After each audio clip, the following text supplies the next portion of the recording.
Slayer, and I believe we're popular because we play what our fans want to hear. Our fans don't want us to be anything other than Slayer. I don't want to be anything other than Slayer. This is definitely Slayer. Music-wise, creative-wise, it's more based around the style of Carey's writing. I had to write 90% of the entire record musically and lyrically. Usually Jeff's got something, and there's no Jeff this time. Carey has a knack for just fast, heavy shit. He can write slow, medium-paced stuff and heavy stuff, which he did, but he tends to lean more to, just in-your-face shit. So it's iconic Slayer. You listen to it and go, that's Slayer. It's going to be Slayer.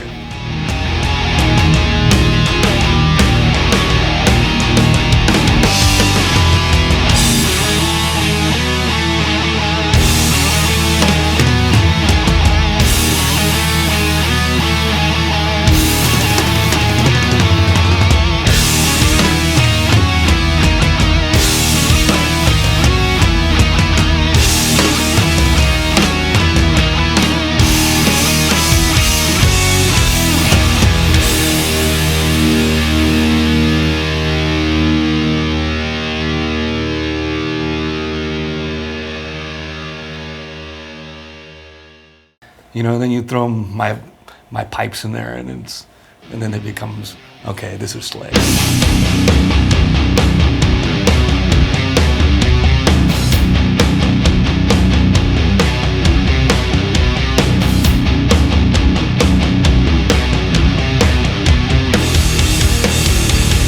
is it just me? Can everyone see the world drowning in its own blood? Humanity's decline, dismantled over time, a fossil drying in the mud. Deception and greed that germinates the seeds of dissent, growing all around. Is this beginning or the end? In darkness we descend, and I can't wait to see it all go down. No one's going to be disappointed with what we've done. Standing room, only all the world will attend. Front row standard to the ultimate end. Mankind constantly parading its flaws. Tangled in charades of the orthodox laws. Like a firestorm raging out of control. Ignorance of all has taken its toll. Seems that blame is your personal hell. Dish it out to anyone but never yourself. Implode! No resurrection of the void! Implode! Extermination of the swine! Sick of this shit called policy. Not support for a dead economy. Brain dead leaders of the world conspire. Acting with malice only fuels the fire. No wonder people are religion obsessed. Only wants a man to do is confess. Carey writes stuff, Jeff would write stuff, and then together they would write stuff. So we have one of his songs that was done, when did we do that one? Sometime in the last few years. But it's called Piano Wire, and Tom went in and re-sang it. I think we recorded it with the last album, and it just wasn't used. So Tom, it's that point in the session where you're just trying to finish things and seeing if you like it, and Piano Wire didn't really get its what it deserves. So this time, we basically kept the tracks, had Paul play drums to it, and had Tom re-sing it. So it's a complete tune. God's here and now. Raise the flag as it burns. Nation blood will not be lost. A lot of the stuff was pinned by Carey, and a lot of his topics are usually more religious oriented. He's got a few topics about, I guess, human behavior. The difficult thing was getting topics that I could talk about, write about, bitch about, and have them not sound the same. That's a hard thing because you only got one person's perspective as opposed to mine, Jeff's, and Tom's, which come from three different angles. But his theme is basically around religious themes. I helped maybe iron out some of the wrinkles of some of the songs that I felt that some of the songs felt needed.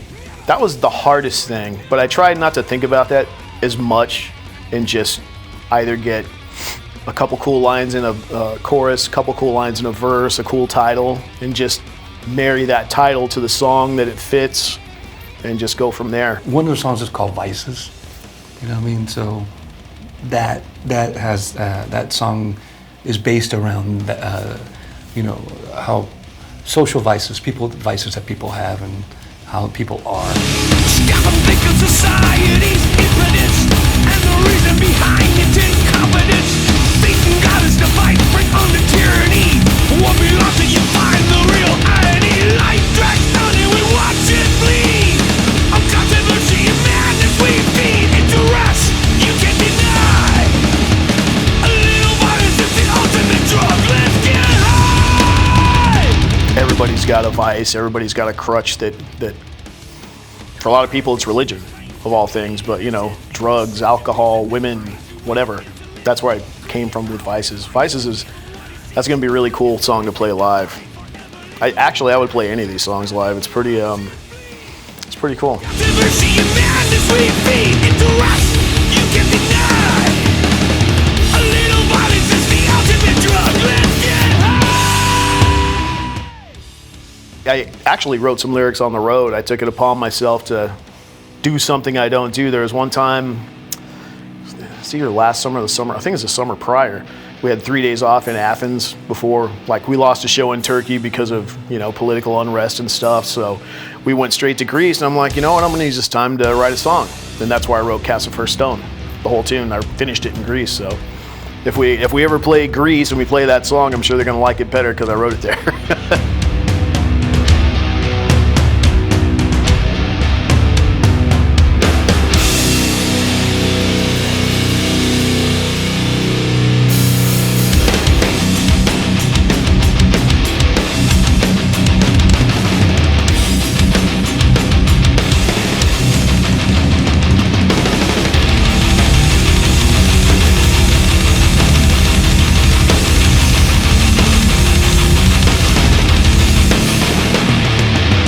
When war cracks, echo, let it all begin.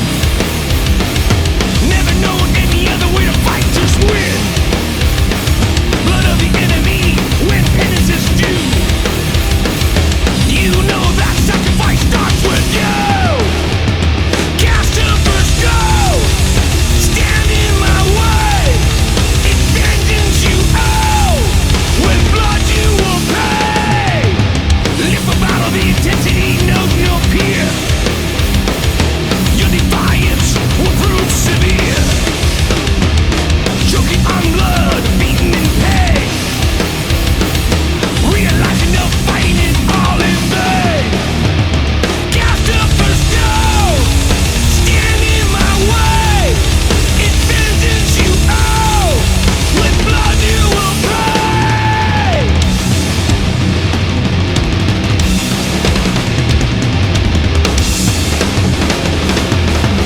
When war cries and the sacrifice is you.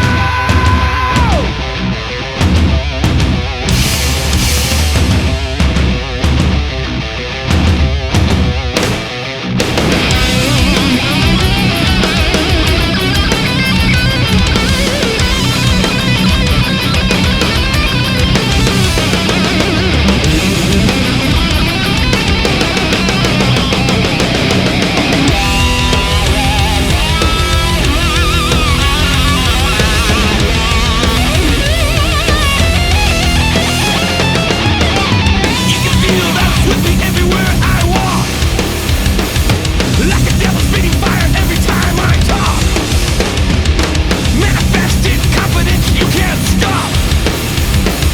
A block of granite on my shoulder you can't knock off. Cast the First Stone probably for me might be things that for myself I like the best. But I focus more on the things I'm not happy with sometimes, so that's my problem. And then, you know, on top of that, we got Paul. You know, Paul is like the only other drummer that we've ever had, other than what happened with Mr. Lombardo. I was in Slayer a couple times, yeah. Yeah. You will pay.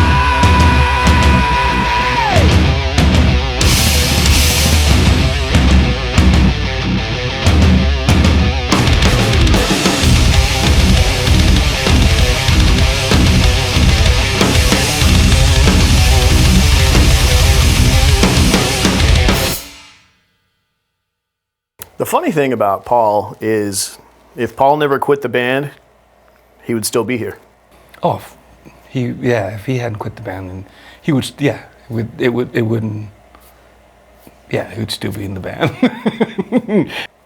You know, nobody ever had a problem with Paul, and I still don't know if I know the reasons why he left the first 2 times. I don't think there's really any other drummer that can replace anybody like Paul can. So when he came in, I mean, when he first joined the group, we sat with him for about almost 2 years, just going over Slayer material, so we can get a groove and a vibe for the songs that we have played, we've written. And then in that process, that's when they started working on Divine Intervention. The magnifying glass looking at me was so big. I mean, I'll give you an example. I was at a show in Hollywood right after I joined the band in '92, and there was some guy who recognized me. This was before the internet or anything, and he was standing with his girlfriend. He walked up to me, some big guy, and he's kind of looking at me up and down, like, you know, okay, sizing me up. And he's like, "So, I hear you're the new drummer." And I'm like, "Yeah," you know.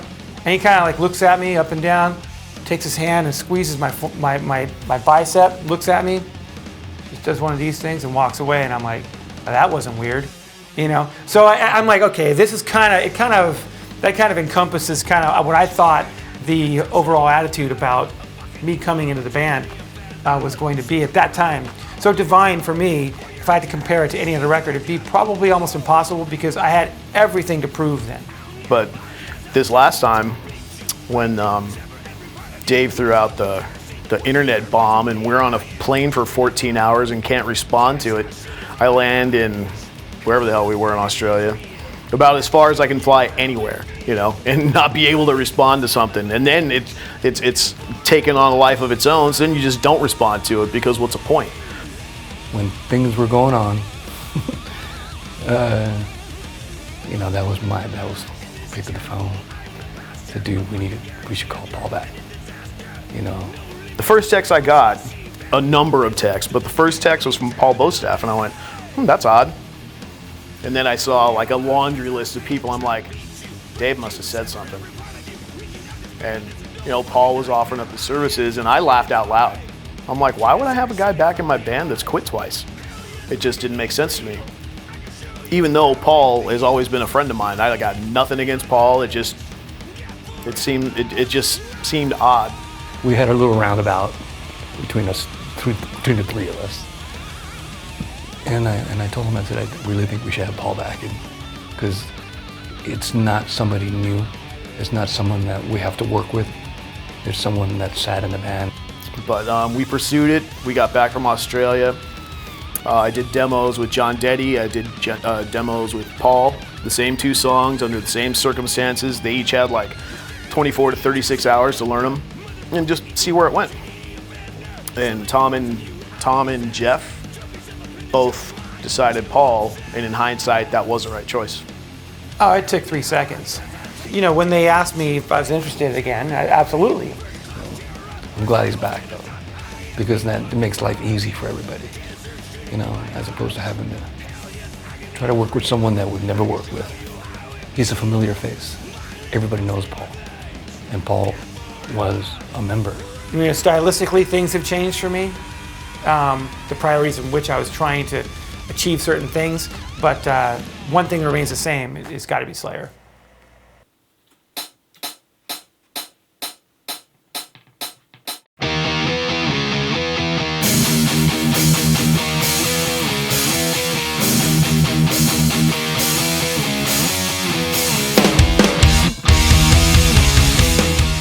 I'm endorsed by Yamaha drums, Paiste cymbals, Remo drum heads, and Vader drumsticks.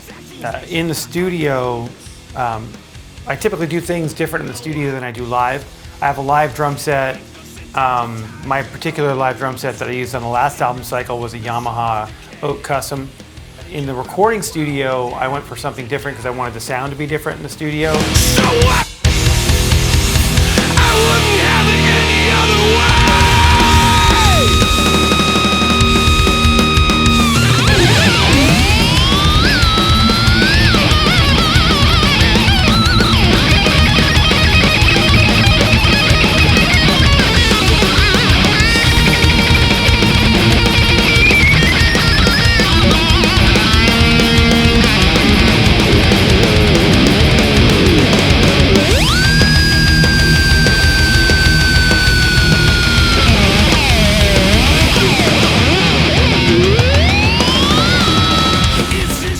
instead of using the Oaks, I used Yamaha recording customs, which are bird shells, and I used the Maple Hybrid bass drums.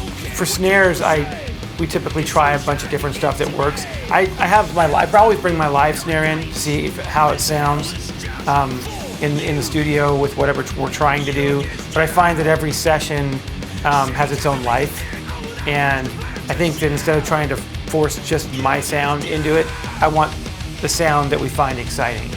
At the moment, whatever it's just there's a spirit of what you're trying to get at that moment, and I think that the snare drum, especially for me, is probably to me one of the most important parts of a kit.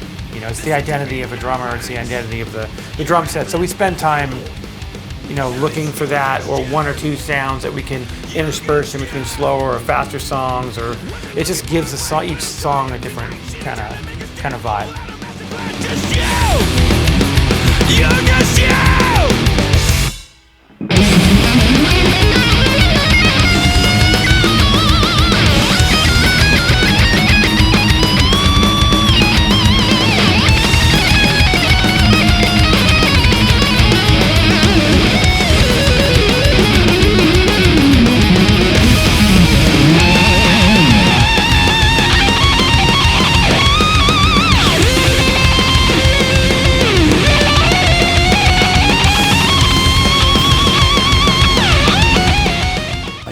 You, which I figured out immediately what it was about it, and I'll have to let Kerry explain that one because I don't know he can let the cat out of the bag. I'm not going to. You Against You. I mean, I'm sure I can lay it out on the line and say what it's about, but I write things in a way that it can hit people in any form of life. You get in a fight with your best friend, and your best friend may not be firing on all cylinders. And you're right. And you're just sitting here watching him disintegrate. And that's basically what You Against You is about.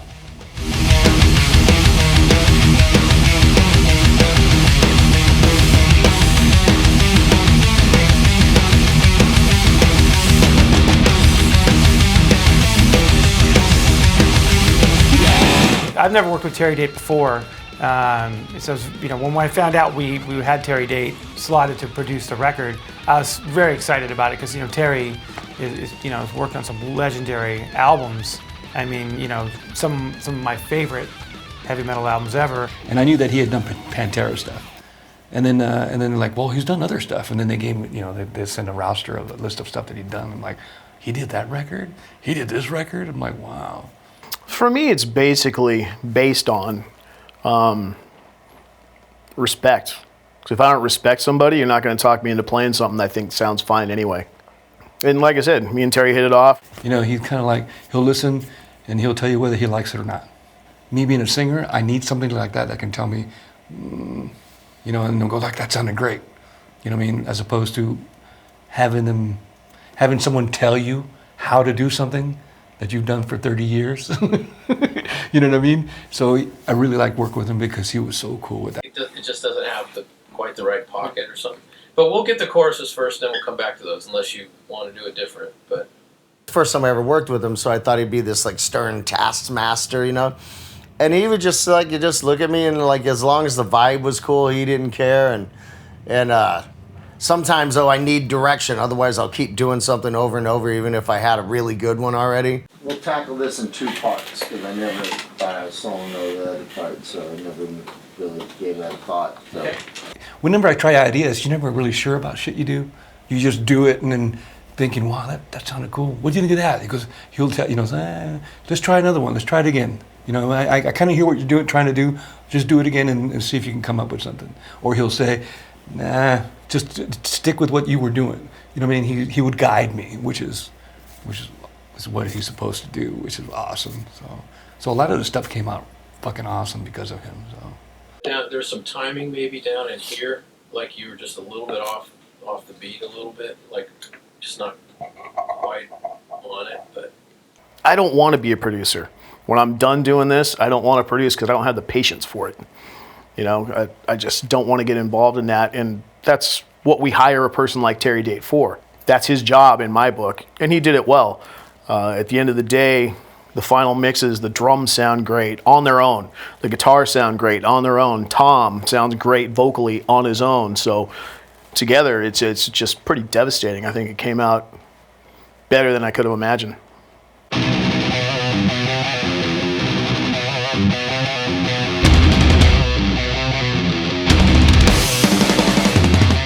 Did I do something different in the studio with my rig? No. I might have used different heads, but they're the same heads, just maybe different ones. And the reason being is because we had our main A rig out, you know, for some random shows while we recorded, which is usually something we don't do. So rather than ship my A rig everywhere when it doesn't have to be there, I just used some that was still my signature heads. I think I just ran one into 2 cabinets, which I think in the past I might have used more. But I mean, essentially it's the same sound. Guitars, I did have my main guitars because I could travel with those. Like, I have 3 main guitars live, and that's what was in the studio. For the B tunings, I had my stage guitar at the studio as well. So everything was, you know, derivative of what I play live. And then when I switched to the second rhythm guitar, I would change guitars so it sounded different. But they did set up Lemmy's Marshall series stack that they came out for. We used that, and then we used the P bass, ESP P bass. That's how we do it. That's about it. There ain't really much. You know, you put up a bass plate, figure out which one you really like, and the P bass was the one that they liked, that style. So we used that one, and then if the sound wasn't quite right coming out of the bass amp, then they throw in the guitar amp sound and try to blend it in and blend sound. We do that with a lot of the stuff that we do. Everything we've done has been that way, where they blend the sound in just to get the right sound tone that we want.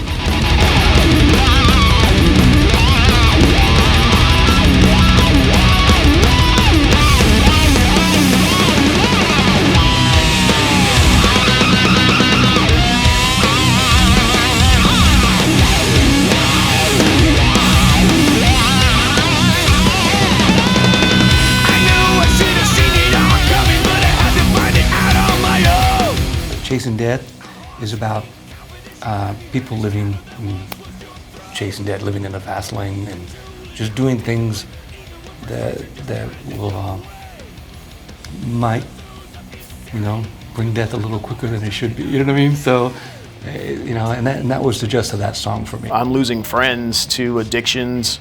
I'm losing friends to, you know, a lot of things you don't expect, and then when it starts happening, it pisses you off. And it was kind of me venting about it. I lost my guitar tech, what's it been, 3 years now? A good 8-9 year guitar tech, and I didn't think I'd ever need another guitar tech. He was my guy. And out of the blue, died in his sleep. And that's basically what Chasing Death is about. It's talking about it. I'm sure people are in my shoes that have that same kind of thing, you know. Some of your friends, you know they need help. Some of them you don't. Some of them you try to give them help. Some of them don't want it. And that's it. That's just part of life. And I think that song kind of sums it up. Repentless is the same thing. It was like just doing it and not giving a shit.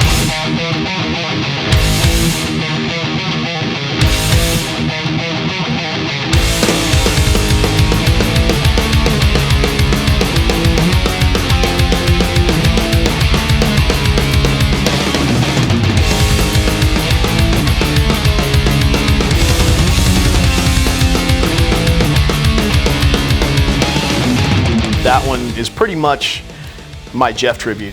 I call it the Hannum Anthem. It's my perspective of Jeff's perspective. It's what I think. If Jeff wrote a song for himself, Repentless. Every fucking day, I hate the life, hate the faith, hate the fucking scene. Pissing match and ego, fuck the vanity. And got the time, I don't want anything from you.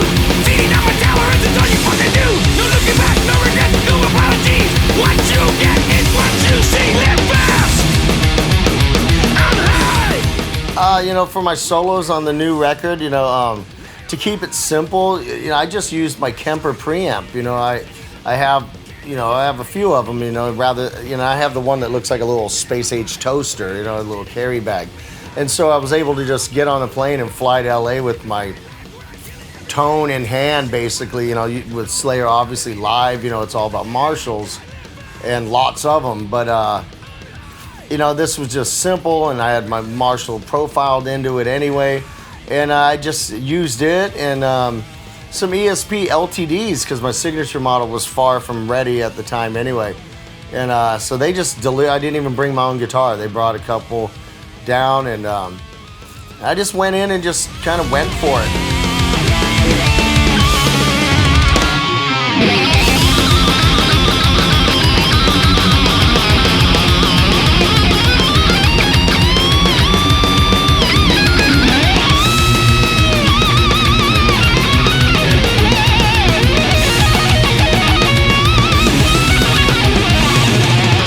And it was super cool, just went in and everybody just let me do my own thing. And, I'd do like 20 takes or something, and Tom would tell me, I thought the first one was killer. And I guess I'm on the right path then. I tried to think what the fans would like if the fans could pick out how it went down. And in my opinion, I think fans would be cool with Holt participating on leads, since a lot of this stuff was written. We're killing ourselves a little more every day. It seemed like the right way to go about introducing Holt as a guitar player on a Slayer record. When the whole issue came up with finding someone to sit in for Jeff,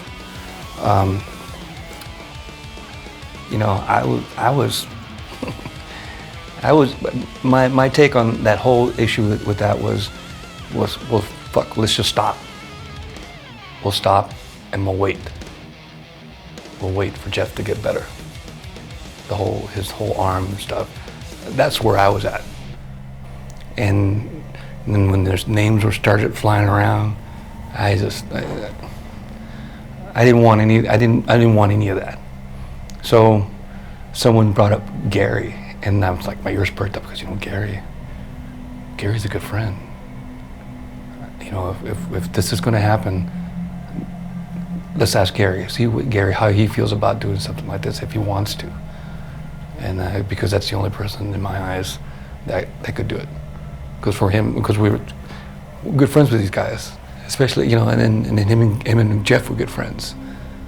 So, and Gary said, yeah, you could do it. And Gary's fucking an amazing guitar player. Holt was my first choice from day one, so I'd be a hypocritical retard if I turned the table and said, no, this isn't the guy. He is the guy. Well, I was out on tour, with Exodus on the 70,000 Tons of Metal cruise, the inaugural one. And Kerry texted a friend of ours, Bob Tyrell, and I guess he just didn't want to bother me while I was playing. And Bob says, Kerry said, call him when you get to shore. And I called him, and he told me what was going on. And, and at that time, I actually was really adamant about wanting to take like most of a year off with Exodus. I just wanted to write and stay off the road for a bit and work on music and relax, because Exodus had been going nonstop for a long time, since like 2003. But since I did have the time available, I said, sure, we're all super good old friends, and I'm more than happy to help you out. I thought it was going to be like, a couple of tours or something. It was more up to Gary. So, it's more, you kind of leave it up to him. It's like, dude, you okay with doing this? Because he's got Exodus. He's got that's his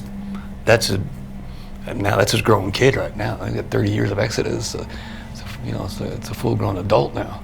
So that's his baby, and so we left it up to him, and he's I think he likes it because it's changed his life a little bit. So, he deserves it. He's been around for a long time doing what he's doing, and I think this is good for him. I'm very happy for him. I'm glad that he's able to do what he's doing, and I'm glad that we can help him do what he's doing. The funny thing about it is I love playing with Gary. You know, I mean, Gary's like, I remember when I first joined Exodus, and you know, I never really played with Gary before. I remember getting into a room with him, and when he started firing his amplifier and just playing riffs, I was like, this guy's badass. You know, he's just heavy. I was a big Holt admirer. You know, years past, I would talk in the guitar magazines about him being like the Glenn Tipton of our generation, because he gets overlooked. And Tipton got overlooked. No matter how much you like Priest or anything, people don't resonate towards Glenn Tipton. And Glenn Tipton did stuff before anybody did. And he is just, you know, a phenomenal guitar player and tasty and good as they come. And that's how I looked at Holt years ago. And he's been my friend for 25, 30 years. So, of course it fit. You know, he's our age. He's as relevant in his band as, you know, we are in ours. So the just a perfect fit. You know, it's like a slam dunk. You know, Gary fits perfectly because he's original. He's OG. He was there in the beginning of all this genre. It's basically family, and that's the best way to put it. You know, it's like, you know, with Carrie and Tom, it's family, and Gary fits right in. He's family. But it just continued, and you know, with Jeff's, you know, struggles at the time to regain, you know, muscle memory and all that, you know, to get back to playing this kind of brutally demanding stuff, it just continued and continued. But you know, it's like, you know, we all, no one more so than me, wanted to see Jeff come back. You know, it's like, I'm perfectly happy, you know, in my life, and always have been, you know, comfortable in my own skin, and at the same time, it was, once again, to use the word liberating, it was awesome to go out and play someone else's music for a change, you know, play songs that are like some of my favorites from my thrash metal infancy, you know, playing Angel of Death, you know, it doesn't suck, it's fun, you know, it's some of the greatest riffs ever written. And, you know, it just continued, and then tragically with Jeff's passing, you know, it's like, seems to like be something that's going to continue into the foreseeable future, certainly. I just hope I did Jeff proud. That's all. That's the only thing I really care about. You know, making the guys in the band happy and hoping that Jeff would smile and go, "Fuck yeah!" That's some of the stuff I put down.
When the Stillness Comes, obviously a murder type song about a serial killer.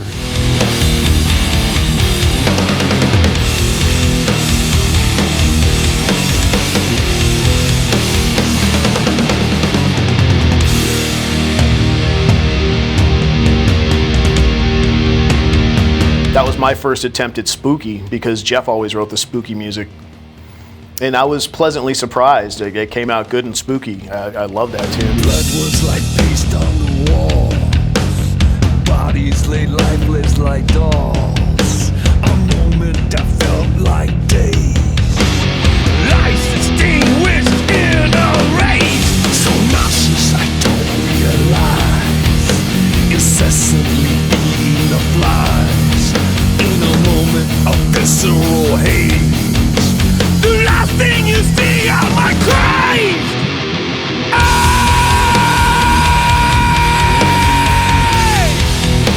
The last thing you see on my eyes. And the lyrics came another time in Europe. There's so much downtime, and it's hard hard to convey because there's so much downtime and you're so fucking busy. Ever abstain. Blood falls from the ceiling like rain. Patiently I unleash my violence, ingesting the sweet sound of your silence. In darkness, this feeling I love, to be covered in blood from above. Like this one, it was on the festival runs in Europe, and when we get booked on those, it's like 8 darts. Throw them all at the dartboard, which is a map. Say, okay, we're gonna start here. The farthest one away from that's over here, so you're gonna go there next. Then you're gonna go back up this way. Then you're gonna be over here for an afternoon show.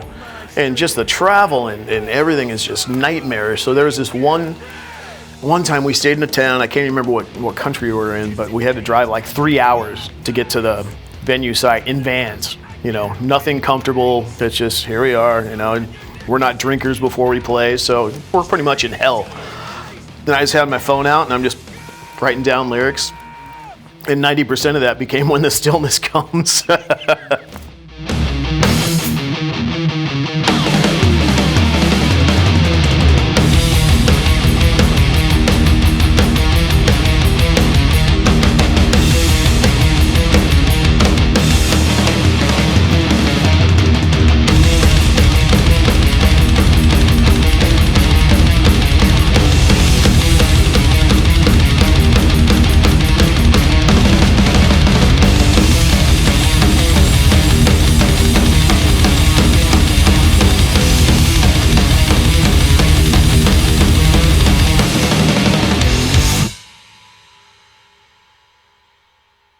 A serial killer type thing.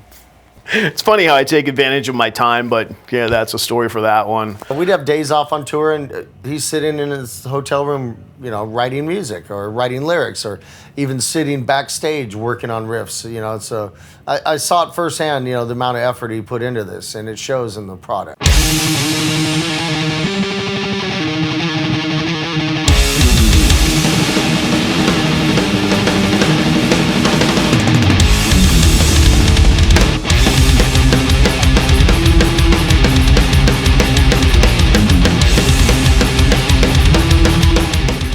Take Control, I finished that song early because it's one of my favorite musical tunes, and I wanted it to be, I knew what I wanted it to be. I didn't know what I wanted to say, but I knew what I wanted it to be. I wanted it to be strong, powerful, and that one is another song that'll be a gigantic live tune. Inject the system with something new, a such a terror to lead the view. Why call it land of the free? Political banter, if you ask me, the view's the problem. The question is how, with imminent conflict, the answer starts now. I can say, we're not the answer to the ones that came here to stay. We're just the ones that won't go away. We will take control of this disaster called society. I despise the mediocrity, so now I'm going to introduce such a terror that's on the loose. We have a lot of leftover material this time, which we don't usually, so I think we're halfway towards a next record, which is like songs falling out of my pocket, so to speak, because fucking Slayer never has extra shit.